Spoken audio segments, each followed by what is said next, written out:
Praise the Lord. ஆண்டவரும் இரட்சகருமான இயேசு கிறிஸ்துவின் நாமத்தினாலே மீண்டுமாக உங்களை வாழ்த்து வரவேற்கிறேன். இந்த வருடத்தின் கடைசி நாட்களுக்குள்ளாக நாம் வந்திருக்கிறபடினாலே இந்த கடைசி நாட்களுக்கான தேவ பலத்தை பெற்றுக்கொள்ளும்படியாக கர்த்தர் நமக்கு கொடுக்கிறதான வேத பகுதி யோவான் எழுதின சுவிசேஷம் 6ஆம் அதிகாரம் 39ஆம் வசனத்தை நாம் வாசிக்கும் பொழுது, யோவான் 6ஆம் அதிகாரம் 39ஆம் வசனத்தை நான் உங்களுக்காக வாசிக்கிறேன். அவர் எனக்கு தந்தவைகளில் ஒன்றையும் நான் இழந்து போகாமல் கடைசி நாளில் அவைகளை எழுப்புவதே என்னை அனுப்பின பிதாவின் சித்தமாய் இருக்கிறது. ஆண்டவராகிய இயேசு கிறிஸ்து பிதாவின் சித்தம் செய்யும்படியாக இந்த பூமிக்கு இறங்கி வந்தார். இறங்கி வந்து அவர் செய்த காரியங்களை குறித்து நாம் வாசிக்கும் பொழுது, ஆண்டவர் பேசுகிறதான வார்த்தைகளை இந்த பகுதியிலே நாம் வாசிக்கும் பொழுது, அவர் எனக்கு தந்தவைகளில் ஒன்றையும் நான் இழந்து போகாமல் கடைசி நாளில் அவைகளை எழுப்புவது என்னை அனுப்பின பிதாவின் சித்தம். இப்போ பிதாவானவர் குமாரனாகிய இயேசு கிறிஸ்துவை இந்த பூமிக்கு அனுப்பினதற்கு ஒரு காரணம் உண்டு, ஒரு காரியம் உண்டு. அது என்ன காரியம்? அவர் இவருக்கு தந்தவைகளில் ஒன்றையும் இழந்து போகாமல் கடைசி நாளில் அவைகளை எழுப்புவதுதான் பிதாவின் சித்தம். அதை நிறைவேற்றுவதற்கு தான் குமாரனாகிய இயேசு கிறிஸ்து இந்த பூமிக்கு வந்தார் என்று சொல்லி நாம் பார்க்கிறோம். கடைசி நாளில் எழுப்புவது என்று சொன்னால் ஒருவேளை அந்த உயிர்த்தெழுதலின் நாளை குறிக்கிறதாக இந்த வசனம் இருந்தாலும் கூட, இந்த வருடத்தின் கடைசி நாட்களுக்குள்ளாக வந்திருக்கிற நம்மை கர்த்தர் எழுப்ப வேண்டும் என்று சொல்லி அவர் விரும்புகிறார். ஒரு புதிய வருடத்துக்குள்ளாய் நாம் கடந்து செல்லவிருக்கிறோம். புதிய வருடம் எப்படி இருக்க போகிறதோ நமக்கு தெரியாது. விஞ்ஞானிகள், இன்னும் வான சாஸ்திரிகள் பலரும் பல விதங்களிலே இந்த உலகத்தை கணித்து கொண்டு வருகிறார்கள். அவரவர்களுடைய கணிப்புகளை சொல்லிக்கொண்டே இருக்கிறார்கள்.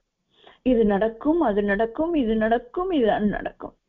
ஆனால் அவைகளை எல்லாவற்றுக்கும் மேலாக வேதத்திலே ஆண்டவர் அவருடைய வருகை நாட்களிலே நடைபெற போகிற காரியங்களை அடையாளங்களாக பல நூற்றாண்டுகளுக்கு முன்னாக, 1000 2000 ஆண்டுகளுக்கு முன்னதாக நமக்கு எழுதி கொடுத்து விட்டு போயிருக்கிறார்.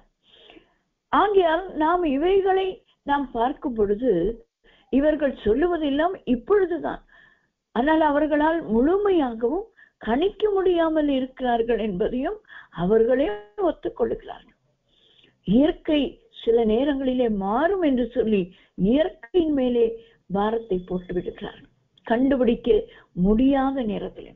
அப்படியானால் இந்த கடைசி நாட்களுக்குள்ளாக நாம் வந்திருக்கிறோம். ஆண்டவராகிய இயேசு கிறிஸ்துவின் வருகை நாட்களாகிய அந்த கடைசி நாட்களும் இருக்கிறது.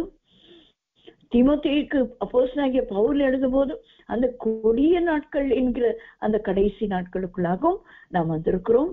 மட்டுமல்லாமல் இந்த வருடத்தின் கடைசி நாட்களுக்குள்ளாகவும் நாம் வந்திருக்கிறோம். ஆகையால் இந்த வசனத்திலே 3 வார்த்தைகளை எடுத்து அவைகளை கொண்டு கர்த்தர் நம்மோடு கூட பேசும்படியாக நாம் காத்திருப்போம். முதலாவது வார்த்தை எனக்கு தந்தவைகள் என்று நாம் வாசிக்கிறோம். எனக்கு தந்தவைகளில் ஒன்றையும் நான் இழந்து போகாமல் என்று சொல்கிறார். முதலாவது தந்தவைகளில், எனக்கு தந்தவைகள் என்று பார்க்கிறோம். இரண்டாவது இழந்து போகாமல் என்கிற ஒரு வார்த்தையை பார்க்கிறோம். மூன்றாவதாக எழுப்புவதே என்று பார்க்கிறோம். இந்த 3 காரியங்களையும் செய்வதுதான் பிதாவின் சித்தம். அது குமாரன் மூலமாக நடைபெற வேண்டும் என்பது கடைசி நாளில் நடக்க இருக்கிற ஒரு அடையாளமாக ஆண்டவர் இங்கே எழுதி வைத்திருக்கிறார். அப்படியானால் எனக்கு தந்தவைகளில் என்று சொல்லி பார்க்கும் பொழுது, யோவான் எழுதின சுவிசேஷம் 17ஆம் அதிகாரம் 7ஆம் வசனத்தை நாம் வாசிக்கும் பொழுது, யோவான் 17:7, நீர் எனக்கு தந்தவைகள் எல்லாம் உம்மாலே உண்டாயினவென்று இப்பொழுது அறிந்திருக்கிறார்கள் என்று ஆண்டவராகிய இயேசு கிறிஸ்து பிதாவினிடத்திலே செய்ததான கடைசி ஜெபமும் பிரதான ஆசாரியனின் ஜெபம் என்று அழைக்கப்படுகிறதான ஒரு ஜெபமாக தான் இந்த யோவான் 17ஆம் அதிகாரம் முழுவதுமாக இருக்கிறது. அவர் தம்முடைய சீஷர்களுக்கும் சீஷர்களின் வார்த்தையை கேட்டு சீஷர்களாய் மாறுகிறவர்களுக்கும் எழுதப்பட்ட ஒரு அதிகாரமாக ஜெபமாக இது இருக்கிறதை நாம் பார்க்க முடியும். அந்த ஜெபத்திலே இயேசுவானவர் சொல்லுகிறார், நீர் எனக்கு தந்தவைகள் எல்லாம் உம்மாலே உண்டாயின.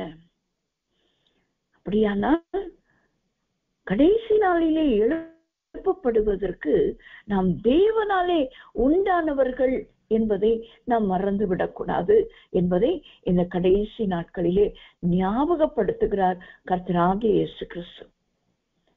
நீர் எனக்கு தந்தவைகள் எல்லாம் உம்மாலே உண்டாயின.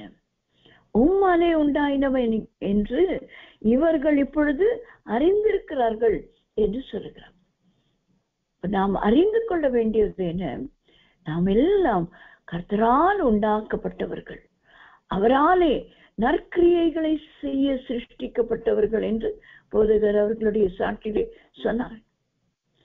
சிருஷ்டிக்கப்பட்டதின் நோக்கமே நற்கிரியைகளை செய்வது.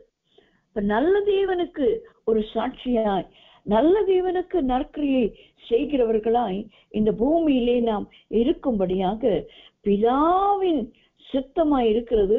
ஆகையால் நம்மை அவர் உண்டாக்கியிருக்கிறார். உண்டாக்கினதுனாலே அவரை இயேசு கிறிஸ்துவின் இடத்திலே தந்திருக்கிறார். எனக்கு தந்தவைகள் என்று சொல்லும்போது முதலாவது பிதாவினால் உண்டானவர்கள் தான் குமாரனாகிய இயேசு கிறிஸ்துவுக்கு கொடுக்கப்பட்டவர்கள், தந்தவர்கள் என்று அறிந்து கொள்கிறோம். இரண்டாவதாக யோவான் 17ஆம் அதிகாரம் 11ஆம் வசனத்தை நாம் வாசிக்கும் பொழுது, யோவான் 17ஆம் அதிகாரம் 11ஆம் வசனம், நான் இனி உலகத்தில் இரேன், இவர்கள் உலகத்தில் இருக்கிறார்கள், நான் உம்மிடத்திற்கு வருகிறேன். பரிசுத்த பிதாவே, நீர் எனக்கு தந்தவர்கள் நம்மை போல் ஒன்றாயிருக்கும்படிக்கு நீர் அவர்களை உம்முடைய நாமத்தினாலே காத்து கொள்ளும் என்று சொல்லி இயேசுவானவர் ஜெபிக்கிறதை நாம் பார்க்கிறோம். இரண்டாவதாக அவரை போல நாம் மாற வேண்டும், ஒன்றாயிருக்கும்படியா. நீர் எனக்கு தந்தவர்கள் நம்மை போல் ஒன்றாயிருக்கும்படியா. 22ஆம் வசனத்திலே சொல்லுகிறார், நாம் ஒன்றாயிருக்கிறது போல அவர்களும் ஒன்றாயிருக்கும்படி நீர் எனக்கு தந்த மகிமையை நான் அவர்களுக்கு கொடுத்தேன். என்ன ஒரு பெரிய ஒரு கிருபை பாருங்க தேவ ஜனங்களுக்கு. எனக்கு தந்தவைகள் என்று இயேசுவானவர் சொல்லும் போது அவர்கள் பிதாவினால் உண்டானவர்கள். இரண்டாவது, பிதாவும் குமாரனும் எப்படி ஒன்றா இருக்கிறார்களோ நாமும் அவரோடு ஒன்றா இருக்கும்படியாக அவருடைய மகிமை பெற்றவர்களாய் நாம் இருக்கிறோம். அப்படிப்பட்டவர்களை தான் கடைசி நாட்களிலே கர்த்தர் எழுப்புவார். நாம் அவரோடு கூட ஒன்றித்து இருக்க வேண்டும். போதகர்கள் சொன்னார்கள், இந்த வாரம் முழுவதும் நமக்கு சுத்திகரிப்பின் நாட்களாய், தேவனோடு கூட சஞ்சரிக்கிற நாட்களாய், தேவனோடு அதிக நேரம் தனித்து இருக்கிற பிரயாசப்படுங்கள் என்று. இன்றைக்கு இந்த வாரம்தான் அதிக நேரம் ஜனங்களோடு கூட சந்திக்க, வெளியிலே போக, ஷாப்பிங் போக, இதை செய்ய அதை செய்ய நாட்களாய் இருக்கிறது. ஆனால் தேவ பிள்ளைகள் தேவனோடு கூட சஞ்சரிக்கிற நாட்களாய் இந்த கடைசி நாட்கள் இருக்க வேண்டும். பிதாவும் நானும் ஒன்றாயிருக்கிறோம், அதுபோல இவர்களும் நாம் ஒன்றாயிருக்கிறது போல இவர்களும் நம்மோடு ஒன்றாயிருக்க வேண்டும் என்று ஜெபிக்கிறார். ஜெபிக்கிறது மாத்திரமல்ல, பிதாவினிடத்திலே சொல்லுகிறான், பிதாவே, நீர் எனக்கு கொடுத்த அந்த மகிமையை நான் இவர்களுக்கு கொடுத்தேன் என்று சொல்லுகிறார். அப்ப மகிமை நாம் நிறைந்தவர்கள் நாம் என்பதை மறந்துவிடக்கூடாது. ஆகையால் அந்த மகிமைக்குள்ளேயே நம்மை காத்து கொள்ளும் போதுதான் இந்த புதிய வருஷத்துக்குள்ளே நாம் நுழையும் போது எழுப்பப்பட்டவர்களாய் நாம் நுழைய முடியும் என்று சொல்லி நாம் அறிந்து கொள்ள முடியும். மூன்றாவதாக எனக்கு தந்தவைகள் என்று ஆண்டவர் சொல்லும்போது, இது யோவான் 17ஆம் அதிகாரம் 24ஆம் வசனத்தை நான் உங்களுக்காக வாசிக்கிறேன். யோவான் 17:24 நாம் வாசிக்கும் பொழுது, பிதாவே, உலக தோற்றத்துக்கு முன் நீர் என்னில் அன்பாயிருந்தபடினால் நீர் எனக்கு தந்த என்னுடைய மகிமையை நீர் எனக்கு தந்தவர்கள் காணும்படியாக நான் எங்கே இருக்கிறேனோ அங்கே அவர்களும் என்னுடனே கூட இருக்க விரும்புகிறேன். ஹல்லேலூயா. ஆண்டவர் பிதாவினால் நம்மை உண்டாக்கினது மட்டுமல்ல, அவருடைய மகிமையை கொடுத்து அவரோடு ஒன்றித்திருக்கும்படியாக செய்கிறவர் மட்டுமல்ல, அவரோடு கூட நான் எங்கே இருக்கிறேனோ அங்கே அவர்களும் என்னுடனே கூட இருக்க விரும்புகிறேன். பிதாவின் சுத்தம் செய்ய விரும்புகிற இயேசுவானவர், அவருடைய விருப்பம் பாருங்களேன். பிதாவோடு நான் ஒன்றித்திருக்கிறோம் என்று அவர் பிதாவோடு ஒன்றித்திருந்தால் போதாதோ, சொல்லுகிறார், நீர் எனக்கு தந்தவர்கள் என்னோட கூட தனித்து இருக்க வேண்டும். நான் எங்கே இருக்கிறேனோ அங்கே அவர்களும் இருக்க வேண்டும். எல்லாருக்கும் தெரிந்த ஒரு வசனம், ஒருவன் எனக்கு ஊழியம் செய்கிறவனானால் பிதாவானவர் அவனை கனம் பண்ணுவார். ஆனால் அந்த வசனத்தை முழுமையாய் நாம் வாசிக்கும் பொழுது, யோவான் 12:26, ஒருவன் எனக்கு ஊழியம் செய்கிறவனானால் என்னை பின்பற்ற கடவன். முதல்ல பின்பற்றுகிற ஊழியக்காரர், ஊழியம் செய்ய விரும்புகிறவர்கள் இயேசுவை பின்பற்றணும், அவருடைய குணாதிசயங்களை பின்பற்றணும், அவருடைய சுவாபங்களை பின்பற்றி நாம் நடக்கணும், அவருடைய நுகத்தை சுமக்கிறவர்களாய் நாம் மாறி அவரை பின்பற்றணும். இரண்டாவது, நான் எங்கே இருக்கிறேனோ அங்கே என் ஊழியக்காரனும் இருப்பான். என்ன ஒரு விசுவாசம் பாருங்க ஆண்டவருக்கு. இவர்களை என் ஊழியத்திற்கு என்று அழைத்தேன், என்னுடைய நாமத்தை பிரஸ்தாபம் பண்ண அழைத்தேன். ஊழியக்காரர்கள் என்று சொல்லும் போது பட்டம் பெற்றவர்கள் மட்டுமல்ல, இயேசு கிறிஸ்துவை சொந்த ரட்சகராக ஏற்றுக்கொண்டவர்கள் எல்லாம், விசுவாசித்தவர்கள் எல்லாம், மூழ்கி ஞானஸ்நானம் பெற்று அவருக்கு சீஷராய் மாறினவர்கள் எல்லாரும் சீஷத்துவ ஊழியத்தை செய்ய அழைக்கப்பட்டவர்கள். எல்லாரும் ஊழியக்காரர்கள். ஆண்டவர் இஸ்ரவேல் ஜனத்தை பார்த்து சொல்கிறார், இஸ்ரவேல் புத்திரர் எல்லாரும் என் ஊழியக்காரர் தானே, ஊழியக்காரர் தான் என்று திட்டவட்டமாய் சொல்லுகிறார். அப்படியானால் ஆவிக்குரிய இஸ்ரவேலராய் இருக்கிற நாமும் அவருடைய ஊழியக்காரர். நாம் அவரை பின்பற்றுகிற சிஷ்யர்களாய் மட்டுமல்ல, அவர் எங்கே இருக்கிறாரோ அங்கே, நான் எங்கே இருக்கிறேனோ அங்கே என் ஊழியக்காரனும் இருப்பான். நான் இருக்கிற இடத்துக்கு ஆண்டவர் வருவார். 2-3 பேர் ஜெபிக்கிற இடத்துல, கூடி வருகிற இடத்துல அவருடைய நாமத்தினாரே கூடி வரும்போது அங்கே இருப்பார். அவரை பிரஸ்தாபம் பண்ணும் போது இருப்பார், அவரை மகிமைப்படுத்தும் போது இருப்பார், அவருடைய நாமத்தை உயர்த்தும் போது இருப்பார், அவரை துதிக்கும் போது இருப்பார், அவருக்கு ஸ்தோத்திர பலிகளை செலுத்தும் போது இருப்பார். அவர் நம்மோடு இருக்கிறது வேறங்க. ஆனால் ஆண்டவருடைய வசனம் சொல்லுகிறது, நீர் எனக்கு தந்தவர்கள் என்று சொன்னான், நான் எங்கே இருக்கிறேனோ அங்கே அவர்களும் இருப்பான், அங்கே இருப்பான் என்று விசுவாசிக்கிறான். நான் விரும்புகிறேன், அவர்களும் என்னுடனே இருக்க விரும்புகிறேன் என்று சொல்லுகிறான். அப்படியானால் இந்த வருடத்தின் கடைசி நாட்களுக்குள்ளே வந்திருக்கிற நாம் அதிக நேரம் தேவனோடு சஞ்சரித்து, தேவனோடு பேசி, தேவனோடு உறவாடி அவரோடு இருக்க நீங்கள் விரும்புகிறீர்களா? நாம் விரும்புவோமா? கர்த்தர் விரும்புகிறாருங்க. அவரோடு கூட நாம் இருக்கும்படியாக, அவரோடு தனித்து இருக்கும்படியாக கர்த்தர் விரும்புகிறார். நான் எங்கே இருக்கிறேன், அவர் எங்கே இருக்கிறார், அவரை தேடி போனோங்க. இந்த மகதலேனா மரியாள் தேடி தேடி போனார். அவளோடு வந்த ஸ்திரீகள் போய்விட்டார்கள், ஆனால் அவள் விடவில்லை. அங்கே உட்கார்ந்திருக்க தூதனை கேட்க, காவலாளியை கேட்க, தோட்டக்காரனை கேட்க, எல்லாரையும் கேட்டுக்கொண்டே தேடி தேடி தேடிக்கொண்டு போக ஆகையால் தான் அவளை குறித்து மார்க் எழுதின சுவிசேஷம் 16ஆம் அதிகாரத்திலே மகதலேனா மரியாளுக்கு தான் முதலில் தேவன் தரிசனமானார். இயேசு கிறிஸ்து தரிசனமானார் என்று நாம் வாசிக்கிறோமே. அப்படியானால் அவர் எங்கே இருக்கிறார் என்று தேடி பார்த்து அவர் மடியிலே போய் உட்கார்ந்து விடும், அவர் அருகிலே போய் உட்கார்ந்து விடும். நீர் பேசும், நான் கேட்கிறேன் ஆண்டவரே என்று கேட்போம். அப்படிப்பட்டவர்களை கர்த்தர் இந்த கடைசி நாட்களிலே எழுப்ப போகிறார். நாம் எழும்பி பிரகாசிக்க போகிறோம் புதிய வருஷத்திலே. முதலாவது நாம் பார்த்தோம் எனக்கு தந்தவைகள் என்று. இரண்டாவது இழந்து போகாமல் என்று ஆண்டவர் அந்த யோவான் 6ஆம் அதிகாரத்திலே சொல்லுகிறார். 39ஆம் வசனத்திலே அவர் எனக்கு தந்தவைகளில் ஒன்றையும் நான் இழந்து போகாமல். அந்த வார்த்தை பாருங்களேன், இழந்து போகாமல் என்று சொல்லும்போது ஒன்றையும் நான் இழந்து போகக்கூடாது என்று அவர் விரும்புகிற ஒரு நல்ல தேவனாய் இருக்கிறார். இழந்து போகாமல் என்று சொல்லி நாம் பார்க்கும் பொழுது எதை நாம் இழந்து போகக்கூடாது?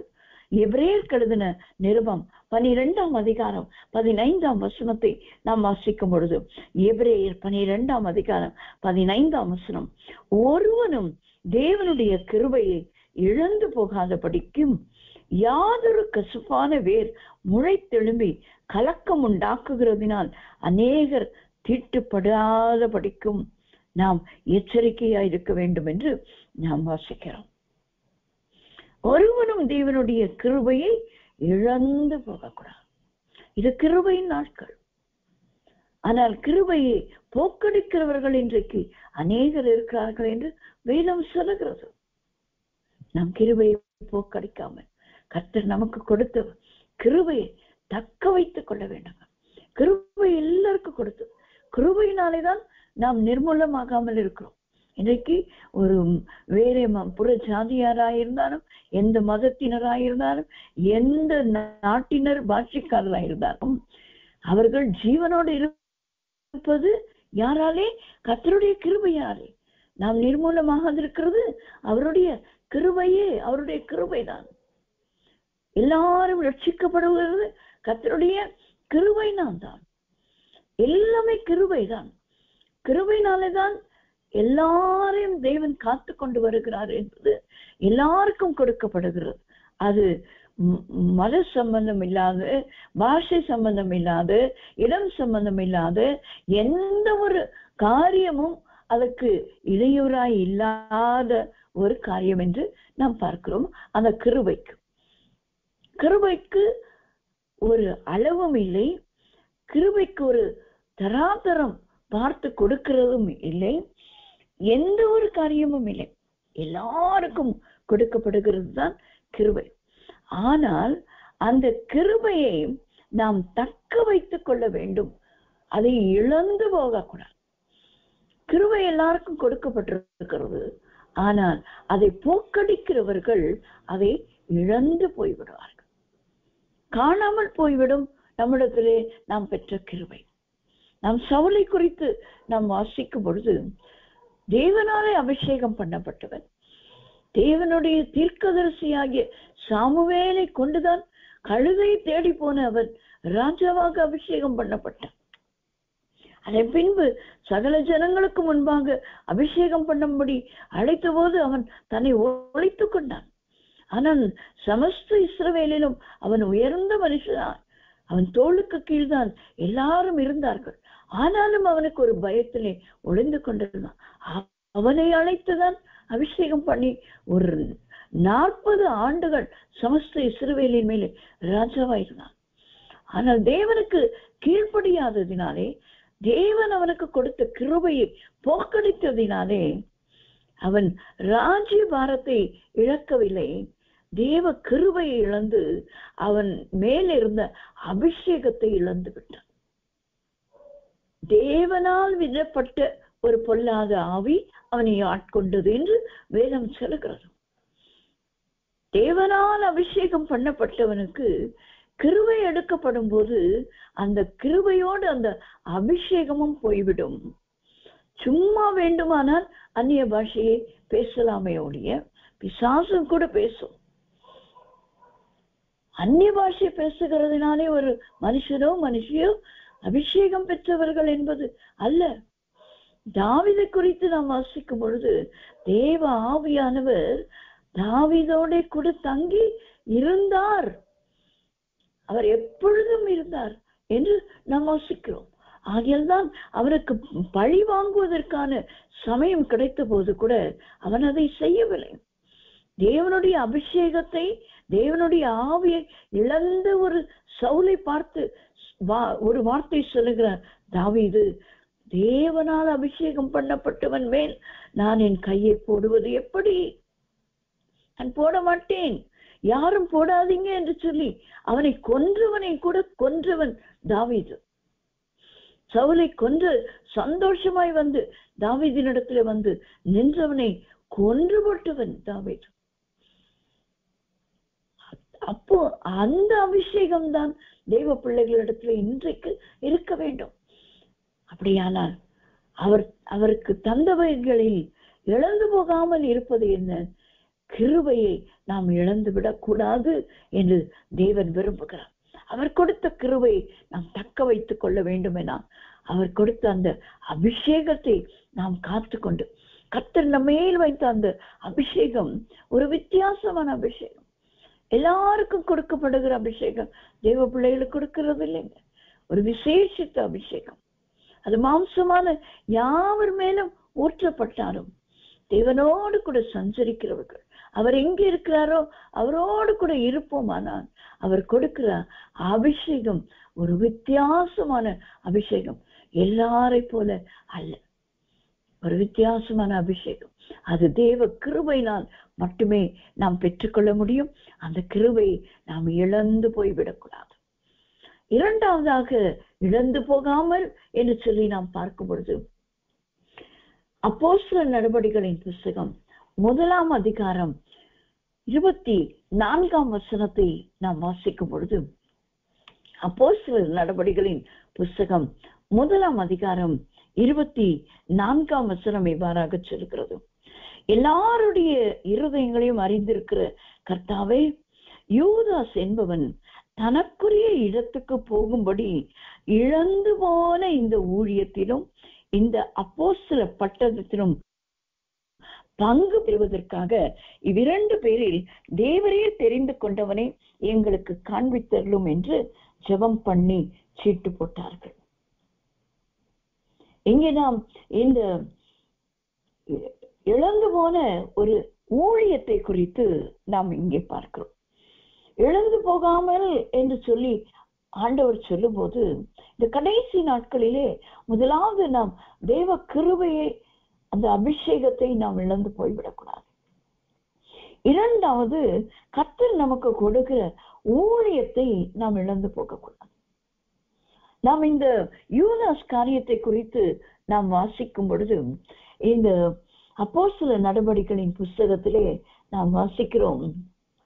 அப்போஸ்தலர் 1:16 நாம் வாசிக்கும் பொழுது, சகோதரரே, இயேசுவை பிடித்தவர்களுக்கு வழிகாட்டின யூதாசை குறித்து பரிசுத்த ஆவி தாவீதின் வாக்கினால் முன் சொன்ன வேத வாக்கியம் நிறைவேற வேண்டியதாயிருந்தது. அவன் எங்களில் ஒருவனாக எண்ணப்பட்டு இந்த ஊழியத்திலே பங்கு பெற்றவனாய் இருந்தான். அவன் எங்களில் ஒருவனாக எண்ணப்பட்டு இந்த ஊழியத்திலே பங்கு பெற்றவனாய் இருந்தான். ஆனால் அநீதத்தின் கூலியினால் அவன் ஒரு நிலத்தை சம்பாதித்து தலை கீழாக விழுந்தான். அவன் வயிறு வெடித்து குடல்கள் எல்லாம் சரிந்து போயிற்று. அவனுக்கு பதிலாக தான் எல்லாருடைய இருதயங்களையும் அறிந்திருக்கிற கர்த்தாவே, யூதாஸ் என்பவன் தனக்குரிய இடத்துக்கு போகும்படி இழந்து போன இந்த ஊழியத்திலும் இந்த அப்போஸ்தல பட்டத்திலும் பங்கு பெறுவதற்கு ஒருவரை நீர் ஏற்படுத்தும் என்று ஜெபித்து சீட்டு போடுகிறதை நாம் அங்கே பார்க்கிறோம். அவன் அப்போஸ்தலர்களில் ஒருவனாக எண்ணப்பட்டவன், அழைக்கப்பட்டவன், தெரிந்து கொள்ளப்பட்டவன். அழைக்கப்பட்டவர்களில் சிலர்தான் தெரிந்து கொள்ளப்பட்டவர்கள் என்று வேதம் சொல்லுகிறது. அந்த தெரிந்து கொள்ளப்பட்ட அப்போஸ்தலர்களாகிய 12 பேரிலே ஒருவனாய் இருந்தான். அவன் முக்கியமான ஒரு ஸ்தானத்தை வகித்துக் கொண்டிருந்தான். அவனுக்கு ஒரு முக்கியமான ஒரு பதவி கொடுக்கப்பட்டது. ஒரு பினான்சியல் அசிஸ்டண்டா ஆண்டவருக்கு இருந்தான். அவன்தான் பணப்பையை வைத்துக் கொண்டிருந்தான் என்று வேதம் சொல்லுகிறது. அதிலிருந்துதான் 200 பணத்துக்கு நாம அப்பம் வாங்கினாலும் இவர்களுக்கு நாம் கொடுக்க முடியாதே என்று சொல்லுகிறான். அந்த மரியாள் அந்த ராத்தல் தைலத்தை உடைத்து ஆண்டவரை அபிஷேகம் பண்ணின போது அவன் அங்கேயும் அவன் தான் சொல்லுகிறான், இதை 300 பணத்துக்கு என்ன பண்ணலாம், விற்று கொடுக்கலாம், விற்று ஏழைகளுக்கு கொடுக்கலாம். நல்ல குணங்கள் எல்லாம் இருந்தது, ஏழைகளுக்கு கொடுக்க வேண்டும் என்று எல்லாம் இருந்தது. எல்லாருக்கும் உபசரிக்கிறதுக்கு பணம் வேண்டுமே, அவ்வளவு பணம் இல்லையே என்றெல்லாம் கணக்கு பார்க்கிற ஒரு நல்ல கணக்கனாய் இருந்தான். ஆனால் தன் ஜீவியத்திலே தனக்கு கொடுக்கப்பட்ட ஊழியத்திலே அவன் கணக்கு பார்க்கிறவனாய் இருக்க மறந்தான். இன்றைக்கு கர்த்தர் நமக்கு சின்ன ஊழியமும் பெரிய ஊழியம் ஏதோ ஒண்ணு சின்னது கொடுத்திருக்கலாம். எனக்கு சின்னதானே கொடுத்த ஆண்டவர் என்று சொல்லி பெருசு கொடுத்தவங்களை பார்த்து பொறாமைப்பட்டு கொண்டு நமக்குள்ளதை நிலத்திலே புதைத்து வைத்து அந்த பொல்லாதனும் சோம்பலனுமான ஊழியக்காரனை போல நாம இருக்கக்கூடாது. நிறைய கொடுத்திருக்காங்க அவங்களுக்கு, எனக்கு இதுதானே, இல்லை இல்லை, எனக்கு அவனவனுடைய திறமைக்கு தக்கதாங்க என்று அந்த தாளந்துகளின் உவமையிலே சொல்லப்பட்டிருக்கும். எஜமானுக்கு தெரியும் இந்த மனுஷனுக்கு என்ன திறமை, 5 தாளந்தை உபயோகப்படுத்துகிற திறமை. அடுத்து ஒரு மனுஷன் வருது, அவனுக்கு கொஞ்சம் பலன் இருக்கிறது, கொஞ்சம் திறமை இருக்கு, ஆனா 2 தாளந்து அவன் நிச்சயமா உபயோகப்படும். அவனுக்கு 4 கொடுத்திருக்கலாமே, 3 கொடுத்திருக்கலாமே. எஜமானுக்கு தெரியும் அவனுக்கு 2 தாளந்தை உபயோகப்படுத்த முடியும் என்று. ஆகையால் அவனுக்கு 2 தாளந்தை கொடுத்தான். 1 தாளந்தை பெற்றவனுக்கு அந்த திறமைதான் இருக்கு என்று எஜமானுக்கு தெரியும், அவனாலே அதை உபயோகப்படுத்த முடியும். ஆனால் அவன் பொல்லாதவனும் சோம்பலனுமாய் இருந்தபடினாலே மற்றவர்களை பார்த்து பொறாமைப்பட்டு எஜமானனையே கேள்வி கேட்கிற அளவுக்கு, நீர் விதைக்காத இடத்துல அறுக்கிறவர் என்று சொல்லி அவருக்கே பாடம் சொல்லி கொடுக்கிற ஒரு ஊழியக்காரனாய், ஒரு வேலைக்காரனாய் இருந்தபடினாலே தான் அவன் எரி நரகத்துக்கு பாத்திரன் என்று வேதம் சொல்லுகிறது. அசதியாய் கர்த்தருடைய ஊழியத்தை செய்கிறவன் சபிக்கப்பட்டவன் என்று எரேமியா தீர்க்கதரிசியின் புஸ்தகத்திலே நாம் வாசிக்கிறோம். அசதியாய் செய்தான். சின்ன ஊழியம் தானே எனக்கு கொடுத்தார், அதை நான் அசதியாய் செய்வேன் என்று சொன்னான். அதற்குரிய பலன் எனக்கு சாபம் தான். இந்த கடைசி நாட்களிலே நாம் வந்திருக்கிறோம். எவ்வளவு நாட்கள் கர்த்தர் நமக்கு கொடுத்த ஊழியம், இந்த ஊழிய ஸ்தாபனமா இருக்கலாம், அல்லது நம்முடைய சபையா இருக்கலாம், அல்லது நம்முடைய குடும்பமா இருக்கலாம், அல்லது நம்முடைய அக்கம் பக்கத்தில் உள்ள கிராமங்களா இருக்கலாம், எங்கு வேண்டுமானாலும் இருக்கலாம், எங்கு வேண்டுமானாலும் இருக்கலாம். நம்மை கர்த்தர் இந்த திராட்சை தோட்டமாகிய அவருடைய ராஜ்யத்தின் வேலையை செய்யும்படியாக அழைத்திருக்கிறார் அல்லவா. சின்ன வேலை, ஒரு சின்ன டைப்பிங் பண்ணி கொடுக்கிற வேலை, அல்லது வசனம் எழுதி கொடுக்கிற வேலை, ஏதோ ஒரு வேலை, சின்ன வேலை தான். ஆனால் அதிலே நாம் எப்படி இருக்கிறோம், அதை நாம் இழந்து போய்விடக்கூடாது. உண்மையும் உத்தமமுமாய் நாம் செய்வோமானால் இந்த வருடம் முழுவதிலும் கர்த்தர் நமக்கு கொடுத்த ஊழியங்களை நாம் எண்ணி பார்ப்போம். ஆண்டவரே, அதிலே நான் உண்மை இல்லாதவளாய் அநேக நேரங்களிலே சோம்பேறியாய் இருந்து விட்டேன், தூங்கிவிட்டேன் ஆண்டவரே.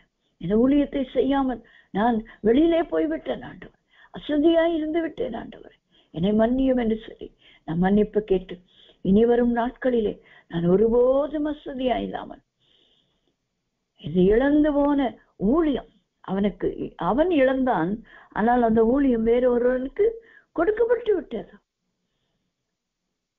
கொடுக்கப்பட்டு விடும். நாம நினைச்சிடக்கூடாது என்னை இல்லாமல் இந்த ஊழியம் நடக்கவே நடக்காதுன்னு நான் நினைச்சேன்னு சொன்னா முதல்ல என்னை தூக்கி வெளியில போட்டுட்டு ஆண்டவர் இன்னொரு ஆளை அங்க நிறுத்துவார், செய்வார் ஆண்டவர்.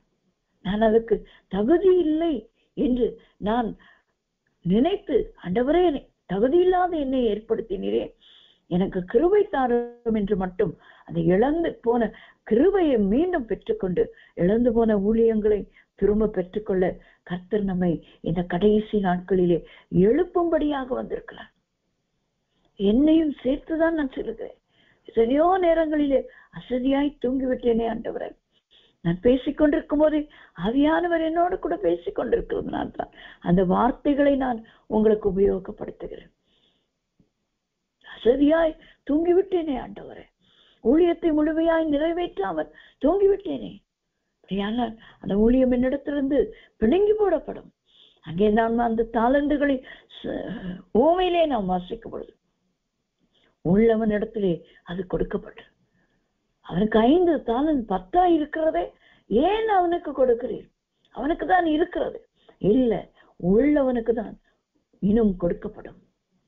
அப்படியானால் நாம் இழந்து போன ஊழியத்தை நம்மிலே எழுப்பும்படியாக இந்த கடைசி நாட்களிலே தேவாவியானவர் நமத்திலே கிரியேட் செய்து கொண்டிருக்கிறார். மூன்றாவதாக என்ன காரியம் இழந்து போனதை ஆண்டவர் நம்முடைய வாழ்க்கையிலே உயிர்ப்பிக்க போகிறார் என்பதை நாம் வாசிக்கும் பொழுது கொலோசியருக்கு எழுதின நிருபம் 2ஆம் அதிகாரம் 19ஆம் வசனத்தை நாம் வாசிக்கும் பொழுது, கொலோசியர் 2:19, மாயமான தாழ்மையிலும் தேவதூதர்களுக்கு செய்யும் ஆராதனையிலும் விருப்பமுற்று காணாதவைகளிலே துணிவாய் நுழைந்து தன் மாம்சத்தின் சிந்தையினாலே வீணாய் இருமாப்பு கொண்டிருக்கிற எவனும் உங்கள் பந்தய பொருளை நீங்கள் இழந்து போகும்படி உங்களை வஞ்சியாதிருக்க பாருங்கள். கடைசியாக நாம் எச்சரிக்கையாய் இருக்க வேண்டிய ஒரு காரியமும், நாம் வஞ்சிக்கப்படாதபடிக்கு இருக்க வேண்டிய ஒரு காரியமும், உங்கள் பந்தய பொருளை நீங்கள் இழந்து போகாதபடிக்கு. இந்த வருடம் முழுவதும் நாம் ஓடினோம். ஜனவரி மாதம் முதல் தேதியிலிருந்து ஓடினோம். இப்போ இந்த ஃபைனல் டச்க்குள்ள வந்திருக்கிறோம். அந்த கோட்டை போய் தொட்டு விட்டோமானால், டிசம்பர் மாதம் 31ஆம் தேதி தொட்டு விட்டோமானால் இந்த 2023ஆம் வருடத்தின் ஓட்டம் நமக்கு முடிந்தது. இல்லை, அதற்கு முன்னதாக நம்முடைய மரணமோ அல்லது இயேசு கிறிஸ்துவின் வருகையோ சம்பவிக்கும் என்று சொன்னார். அந்த நாளோடு, ஒருவேளை நாளையா இருக்கலாம் அல்லது இன்று இரவாகவும் இருக்கலாம் என்றோ, ஆண்டவர் கொண்ட அந்த நாள் முடியும் போது நம்முடைய ஓட்டமும் முடிகிறது. நம்முடைய ஓட்டம் முடியும் நாளிலே தான் நமக்கென்று ஒரு பந்தய பொருள் வைக்கப்பட்டிருக்கிறது. அந்த பந்தய பொருளை பெற்றுக்கொள்ளத்தக்கதாக ஓடுங்கள் என்று அப்போஸ்தலன் கொரிந்தியருக்கு எழுதும் போது எழுதுகிறார். உலகத்திலே பந்தய சாலையிலே ஓடுகிறவர்கள் அநேகர். அவர்கள் இந்த உலகத்துக்குரிய கிரீடங்களை பெற்றுக் கொள்கிறார்கள். அவைகள் அழிந்து போகும். பொன்னோ வெள்ளியோ, பலவிதமான பதக்கங்கள், பலவிதமான கிரீடங்கள், பல காரியங்களை உலக பிரகாரமாய் ஓட்ட பந்தயத்திலே ஓடுகிறவர்கள் ஓடி பெற்றுக் கொள்கிறார்கள். ஆனால் நாம் சகல இச்சை அடக்கத்தோட கூட பெற்றுக்கொள்ளத்தக்கதாக ஓட வேண்டுமா? ஒருவன் தான் பரிசு பொருளை பெற்றுக் கொள்கிறான். ஆனால் நமக்கு ஆண்டவர் ஒவ்வொருவருக்கும், அப்போஸ்தலனாகிய பவுல் சொல்லும் போது, நான் நல்ல போராட்டத்தை போராடினேன், ஓட்டத்தை முடித்தேன், விசுவாசத்தை காத்துக்கொண்டேன், ஆகையால் எனக்காக நீதியின் கிரீடம் வைக்கப்பட்டிருக்கு. அது நீதி உள்ள நியாயாதிபதி அந்நாளிலே எனக்கு தந்தல்வார். எந்த நாள்? அந்த பந்தய பொருள் என்றைக்கு கிடைக்கும்? ஆண்டவரை நாம் சந்திக்கும் நாளிலே. அது மரணமாய் இருக்கலாம், அல்லது இந்த வருடத்தின் கடைசியா இருக்கலாம், அல்லது இயேசுவின் வருகையா இருக்கலாம். அந்த பந்தய பொருளை நாம் பெற்றுக்கொள்ளத்தக்கதாக ஓட வேண்டும். ஓடணும். இந்த ஓட்டம் நமக்கு இந்த நாளோடு முடிந்து விடுகிறதில்லை, இந்த வருடத்தோடு முடிந்து விடுகிறதில்லை. இன்னும் நாம் நம்முடைய ஓட்டம் இருக்கிறோம். எலியாவுக்கு ஆண்டவர் சொன்னார் அல்லவா, நீ போக வேண்டிய தூரம் வெகு தூரம் போக வேண்டும். நமக்கு குறுகிய காலம் இருக்கலாம், ஆனால் நாம் போக வேண்டிய தூரம் வெகு தூரம். அதற்கு நாம் பலப்பட வேண்டியது. இழந்து போகக்கூடாது இந்த பந்தய பொருளை. யார் நம்மை இந்த பந்தய பொருளை இழக்க வைப்பார்களாம்?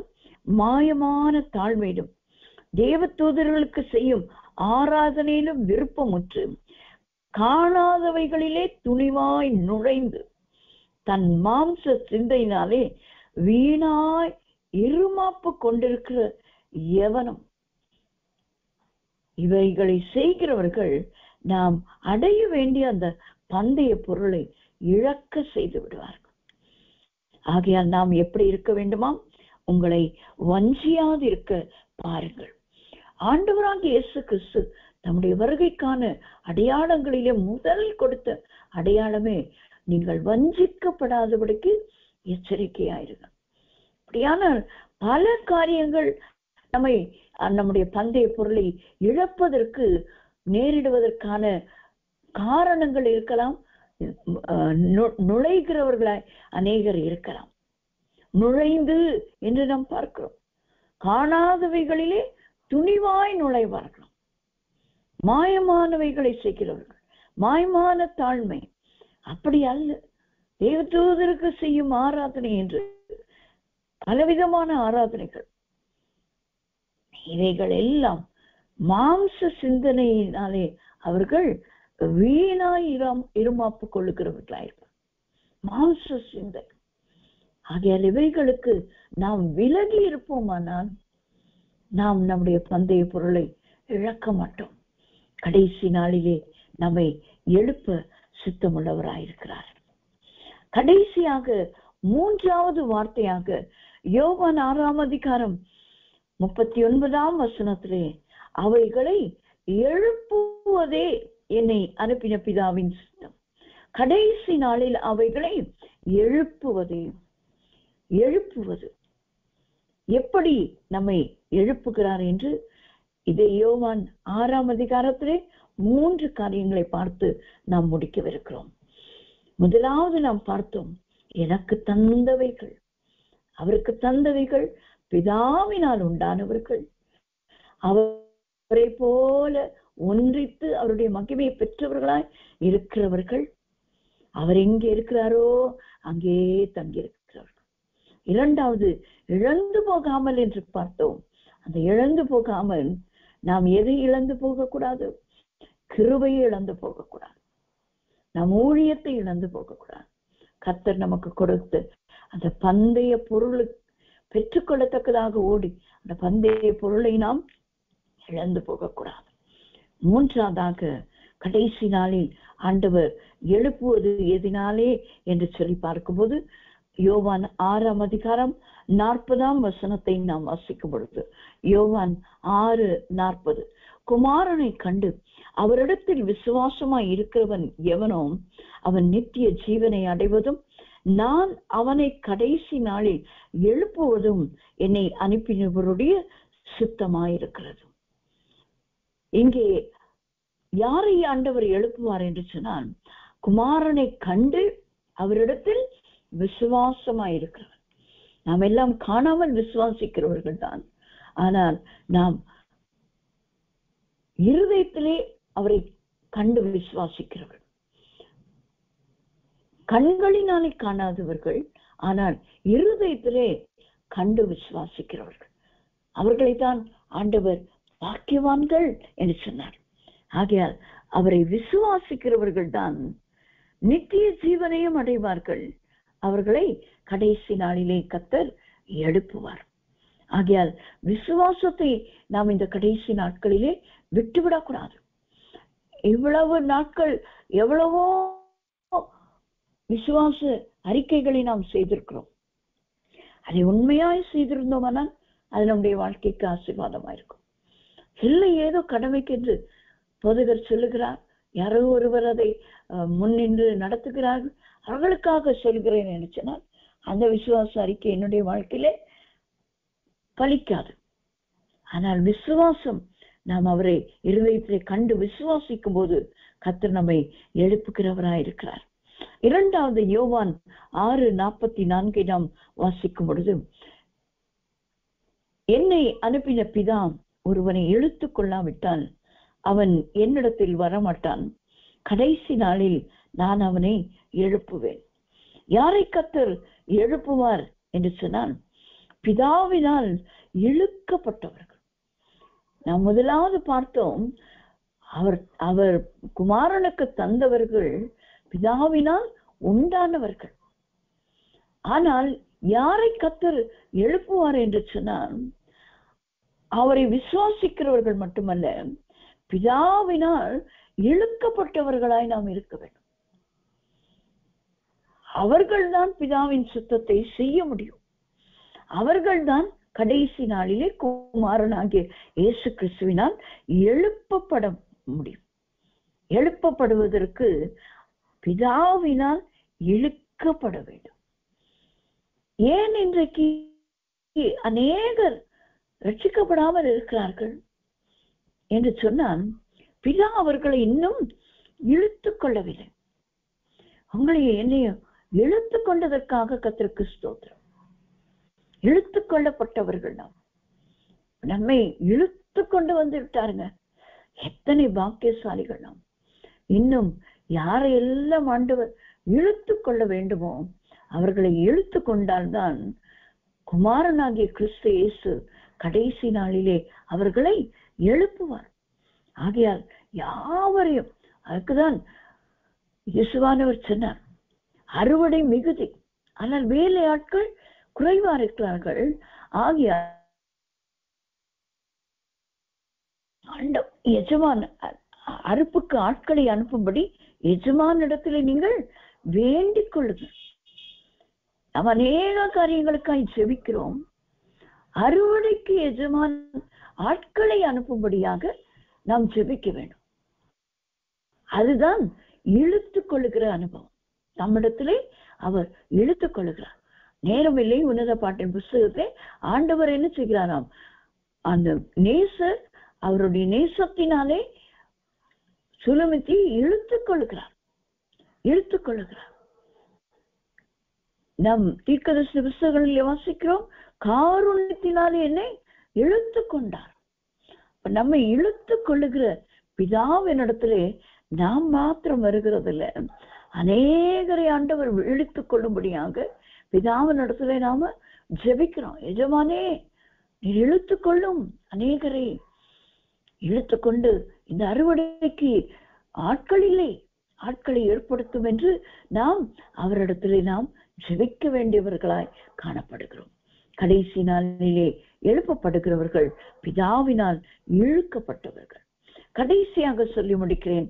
யோவான் 6ஆம் அதிகாரம் 54ஆம் வசனத்தை நாம் வாசிக்கும் பொழுது, என் மாம்சத்தை புசித்து என் ரத்தத்தை பானம் பண்ணுகிறவனுக்கு நித்திய ஜீவன் உண்டு, நான் அவனை கடைசி நாளில் எழுப்புவேன். இதை குறித்து ஏற்கனவே நான் அதிகமாய் பேசியிருக்கிறேன். கடைசி நாளில் நம்மை எழுப்ப வேண்டும் என்று சொன்னால் அவருடைய சரீரத்திலும் அவருடைய இரத்தத்திலும் நமக்கு பங்கு இருக்கு.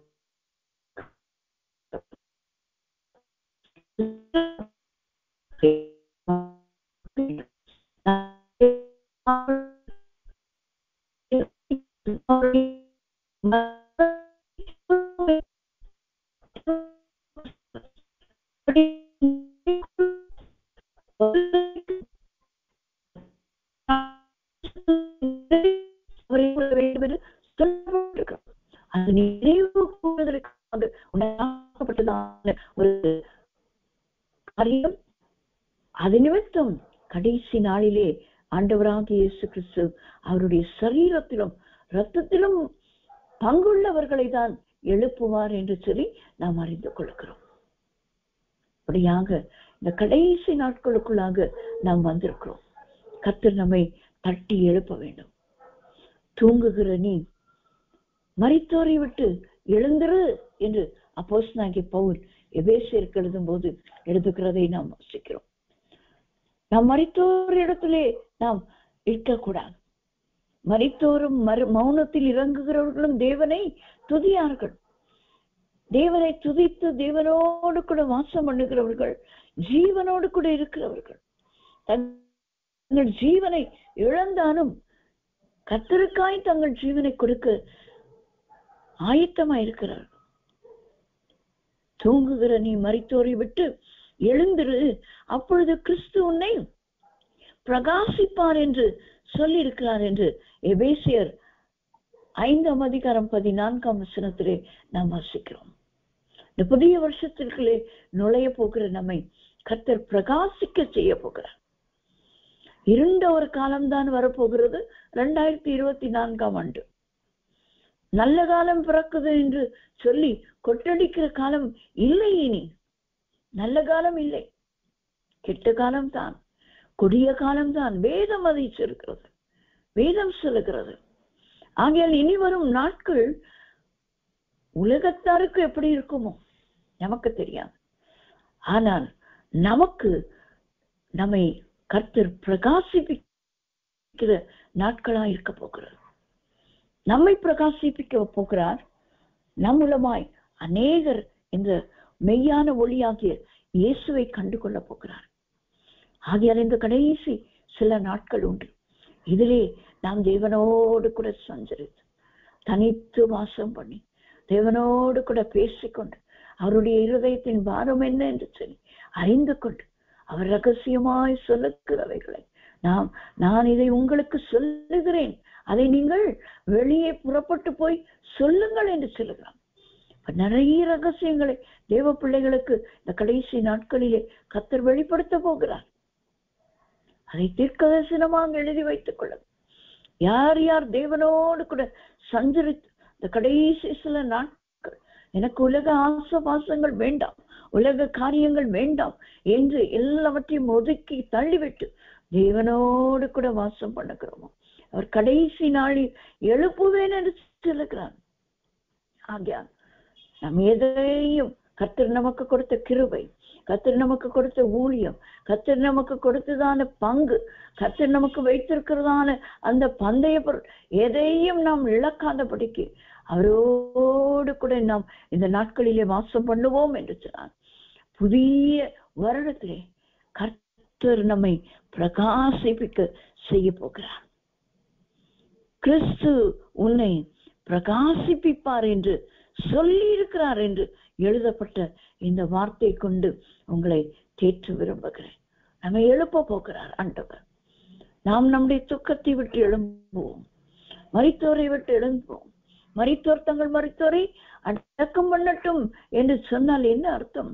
மரித்தோருக்குரிய காரியங்கள் மரித்தவர்களுக்குரியது.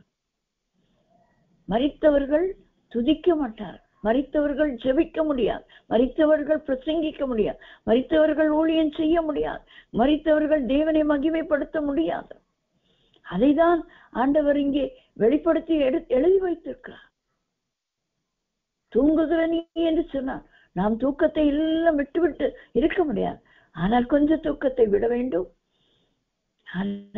இந்த உலகத்துக்குரிய மாயைக்குள்ளாக நாம் தூங்கிவிடக் கூடாது. அதிலிருந்து எழுந்திருக்கும் போது நிச்சயமாகவே நம்மை எழுப்புகிற தேவன் கர்த்தராகிய இயேசு கிறிஸ்து பிதாவின் சுத்தம் செய்ய இந்த பூமிக்கு வந்தார். அவர் தான் சொன்னார், அவர் எனக்கு தந்தவைகளில் ஒன்றையும் நான் இழந்து போகாமல் கடைசி நாளில் அவைகளை எழுப்புவதே என்னை அனுப்பின பிதாவின் சுத்தமாயிருக்கிறது. ஆகிய இந்த கடைசி நாட்களிலே வந்திருக்கிற நம்மை கர்த்தர் தாமே பிரகாசிப்பிக்க செய்து வருகிற புதிய வருடத்திலே புதிய கருவிகளாய் புதிய ஊழிய பாதைகளிலே நம்மை நடத்துவாராக்க. நாம் யாவரும் கண்களை மூடி ஆண்டவருடைய சமூகத்திலே நாம் ஜெபிப்போம். எங்களை அதிகமாக நேசிக்கிறீங்க நல்ல பிதாவே, தர்மையான நாளுக்காக உமக்கு ஸ்தோத்திரம். இந்த இரவு ஜெபத்திலே நாங்கள் எப்படியாய் உடைய வேத வசனங்களை தியானிக்க கர்த்தர் எங்களுக்கு கிருபை செய்வீர். கடைசி நாளிலே எங்களை எழுப்புகிற தேவனானவர் ஆண்டவரே, எங்களை கடைசி நாளிலே மாத்திரமல்ல இந்த வருடத்தின் கடைசி நாட்களிலும் நாங்கள் உம்மோடு கூட சஞ்சரித்து நீர் எங்களை எழுப்பி வருகிற புதிய ஆண்டிலே எங்களை பிரகாசிப்பிக்க செய்ய போகிறதுக்காய் உம்மை ஸ்தோத்திரிக்கிறோம். எங்களை தாழ்த்தி ஒப்புக் கொடுக்கிறோம். மீட்பர் இயேசுவின் நாமத்தில் ஜெபிக்கிறோம் எங்கள் நல்ல பிதாவே. ஆமேன், ஆமேன்.